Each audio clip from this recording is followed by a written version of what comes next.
नमो नमः। संस्कृत व्याकरण की श्रृंखला में संधि प्रकरण में आज हम व्यंजन संधि के बारे में पढ़ रहे हैं। व्यंजन संधि पार्ट 1 में हमने आपको 4 संधियों के बारे में बताया। सचुत्व संधि, षटुत्व संधि, जशत्व संधि, अपदांत जशत्व संधि आदि। और अब आपको हम 5वीं संधि के बारे में बता रहे हैं, चतुर्व संधि के बारे में। चतुर्व संधि का सूत्र है खरीचा। तो इसकी परिभाषा क्या होती है? यदि झलों के आगे खर आ जाए। अब झलों में कौन कौन से आते हैं? झ से लेके हल तक के सारे वर्णमाला के अक्षर आते हैं। तो वर्ग के प्रथम, द्वितीय, तृतीय या चतुर्थ के आगे खर आ जाए, वर्ग के प्रथम और द्वितीय वर्ण, या श में से कोई वर्ण आए, तो पूर्व आए वर्ण के स्थान पर, पहले पद में जो आए वर्ण के स्थान पर अपने वर्ग का प्रथम हो जाता है, उसी वर्ग का प्रथम वर्ण लग जाता है। मतलब जैसे तवर्ग है तो उसका पहला त आएगा, च वर्ग है तो च आएगा। इस तरीके से प्रयोग किया जाता है।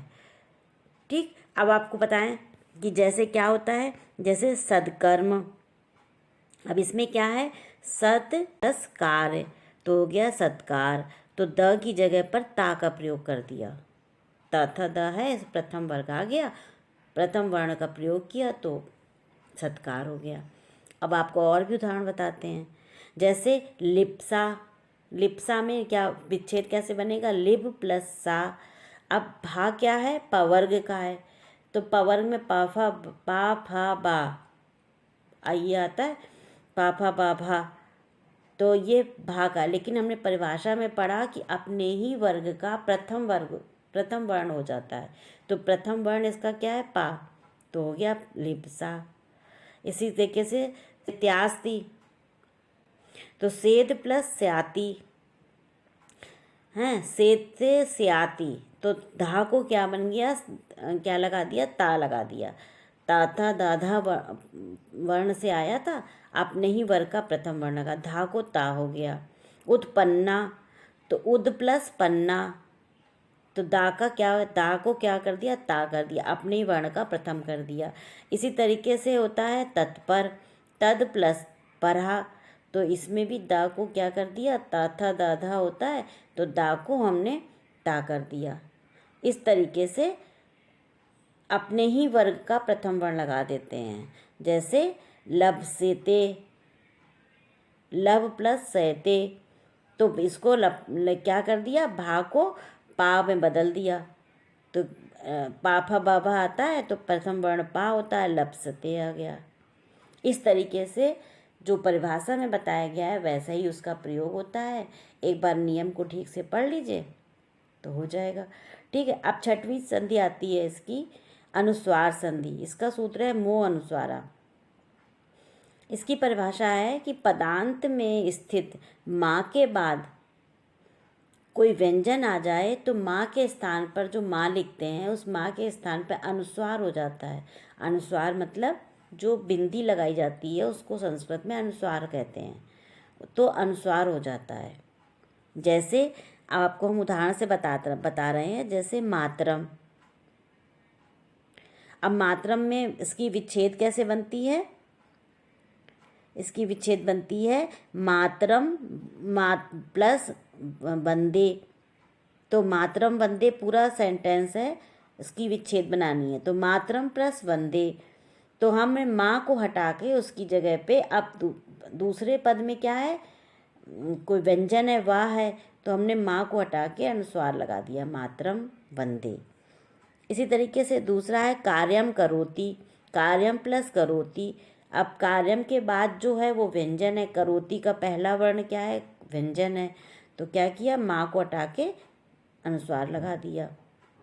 ग्रहम गता, तो माँ, ग्रहम में भी इसी तरीके से, ग्रहम में माँ को हटा के माँ के स्थान पे उसको अनुस्वार लगा दिया, माँ को अनुस्वार कर दिया, तो ग्रहम गता हो गया। जलम पिबती, अब इस माँ को माँ की जगह पर अनुस्वार लगा दिया। तो देखिए परिभाषा से है ना, पद के अंत में माँ हो तो माँ को हटा, और उसके बाद व्यंजन हो तो उसको हटा के अनुस्वार लगा देते हैं।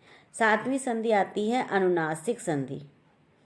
इसका सूत्र होता है यरो अनुनासिके अनुनासिको वा। जिसका मतलब है कि पद के अंत में यदि स्पर्श व्यंजन के बाद किसी वर्ग का पंचम वर्ण आने पर पहले वाले वर्ण के स्थान पर उसी वर्ग का पंचम वर्ग विकल्प से हो जाता है। अगर पांचवा वर्ण आए तो उसकी विकल्प से पांचवा, क्योंकि इस विकल्प से इसलिए कहा गया है क्योंकि तृतीय वर्ण भी हो जाता है। जैसे आपको उदाहरण में आपको बता रहे हैं, एतत् प्लस मुरारी, तो इसका विच्छेद क्या बनेगा? पांचवा वर्ण क्या होता है तकार का? त थ द ध ना, तो इसका एतन मुरारी भी बनेगा। और विकल्प से कहा गया है इसलिए सचुत संधि के को लगाते हुए इसका ता का तीसरा द भी लग जाएगा। एतन मुरारी, एतद मुरारी भी होगा, एतन मुरारी भी होगा और एतद मुरारी भी हो जाएगा। अब आगे बताते हैं, जैसे कि वांगमय, वांग मधु, तो क्या होगा? वाक प्लस मधु, तो एक का को गा हो गया क ख ग के हिसाब से, और पंचम वर्ण के हिसाब से क ख ग घ अणा, तो वांग मधु भी हो गया। इसी तरीके से जगन्नाथ लिखते हैं तो जगतनाथ भी लिखते हैं और जगन्नाथ भी लिखते हैं। जगत प्लस नाथ, तो पंचम वर्ण लगाएंगे तो ना लगेगा तथा ददर ना, और तृतीय लगाएंगे तो द लगेगा, जगन्नाथ हो गया। ठीक है, अब आगे बढ़ते हैं। आगे 8वीं संधि आती है लत्व संधि। इसका सूत्र होता है तोरली, जिसका मतलब है कि तवर्ग के बाद ला आने पर तवर्ग के स्थान पर ला हो जाता है। यदि पहले पद में ता है, तवर्ग का कोई भी वर्ण है, और दूसरे पद में ला है, तो पहले पद के आखिरी वर्ण का ला बन जाता है। जैसे तत् लया, तत् प्लस लया, तो क्या होगा? तत् के ताक बाद वाले ताक को ला हो जाएगा, तो क्या हो गया? तल लया। इस तरीके से उल्लेख, तो क्या उत प्लस लेख, तो क्या हुआ? ता को ला हो गया तो उल्लेख हो गया। इस तरीके से उल्लास होता है, उत प्लस लास, जैसे क्या ता का ला हो गया तो उल्लास हो गया। इसी तरीके से जैसे परिभाषा में बताया गया वैसे ही है। तवर के बाद यदि ला आए तो पहले वाले पद का ला हो जाता है। और इसका एक विशेष ये भी है, आप समझ लें कि ना के बाद ला आने पर, यदि ना आता है पहले पद में, ना के बाद ला आने पर न के स्थान पर अनुनासिक ला हो जाता है। साथ में ला के पूर्व वाले स्वर पर चंद्र बिंदु लग जाती। जैसे विद्वान लिखित, विद्वान में ना आया है, ना प्लस विद्वान प्लस लिखित, तो क्या हुआ है? अनुनासिक लग गया है स्वर ऊपर और ला लग गया है, ह्रस्व ला लग गया है। ठीक है, नवी संधि आती है छत्व संधि। इसका सूत्र होता है षष्ठोअधि। इसकी परिभाषा क्या है? यदि शब्द के अंत में तवर्ग के बाद शा हो, तवर्ग हो, तथा दधा ना हो और बाद में शा हो, और शा के बाद कोई स्वर हो, तो क्या होता है? उसके स्थान पर विकल्प से छा हो जाता है। या रा वा हो तो उसके स्थान पर छा हो जाता है। जैसे आपको बताएं उदाहरण से, जैसे है तत् शिवा, तत् प्लस शिवा, तो क्या हुआ? तत् प्लस शिवा, तो त की जगह पर छ आदेश हो गया है, तो क्या बन गया? तत्शिवा। इसी तरीके से है एतत् प्लस शांतम, तो एतत् त की जगह पे चा लग गया और शा आया, इसलिए शा की जगह पर छा आदेश हो गया। जैसा सूत्र बताया है, शा को छा आदेश हो जाता है।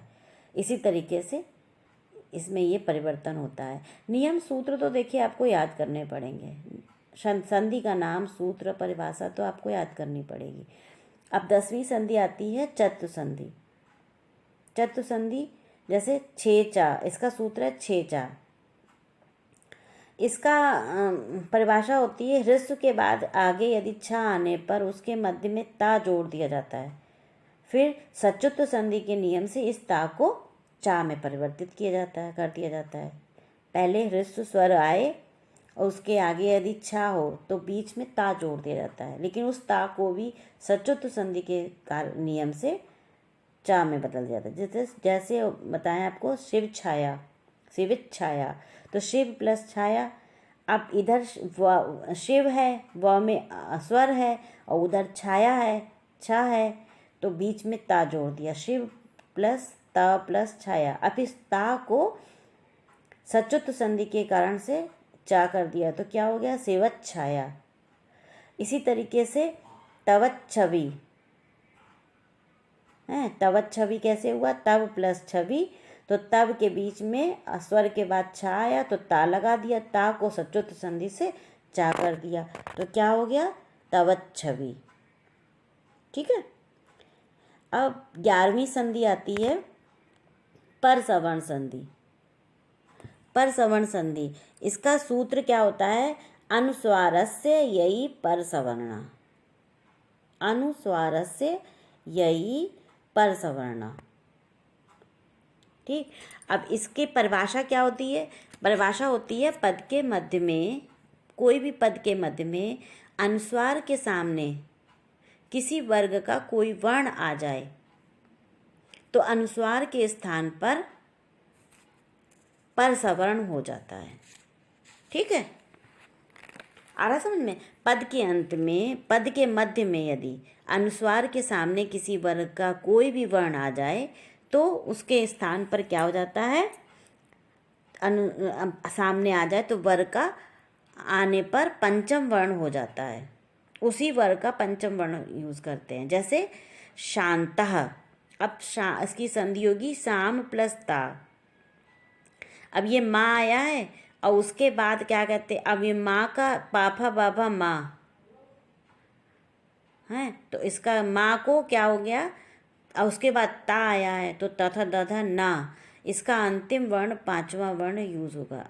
जैसे अंकित, अंक प्लस कित, तो अंकिता हो गया है, काका काका गाका अणा यूज हो गया। इसी तरह से मुंचती, मुन प्लस चती, तो क्या होगा, तो चा का क्या होता है, चाचा चाचा इया, तो क्या यूज हो गया, मुंचती। इसी तरीके से है मुंडनम, अब डा आया है मुंह के बाद काका गागा अणा, तो मुंडनम हो गया। ठीक है। पद के मध्य में अनुस्वार के आगे किसी वर्ग का कोई वर्ण आने पर अनुस्वार के स्थान पर आगे आने वाले जो वर्ण है, दूसरा जो वर्ण है, उसका पंचम वर्ण हो जाता है। बस परिभाषा के हिसाब से ही सारी चीज़ें होती हैं, आपको परिभाषा याद करनी पड़ेगी, सब हो जाएगा। एक ही व्याकरण हम अगली कक्षा में चर्चा करेंगे। अगर आपको हमारी वीडियो अच्छी लगी हो तो लाइक करें, शेयर करें और आगे के नोटिफिकेशन के लिए हमारे चैनल को सब्सक्राइब करें।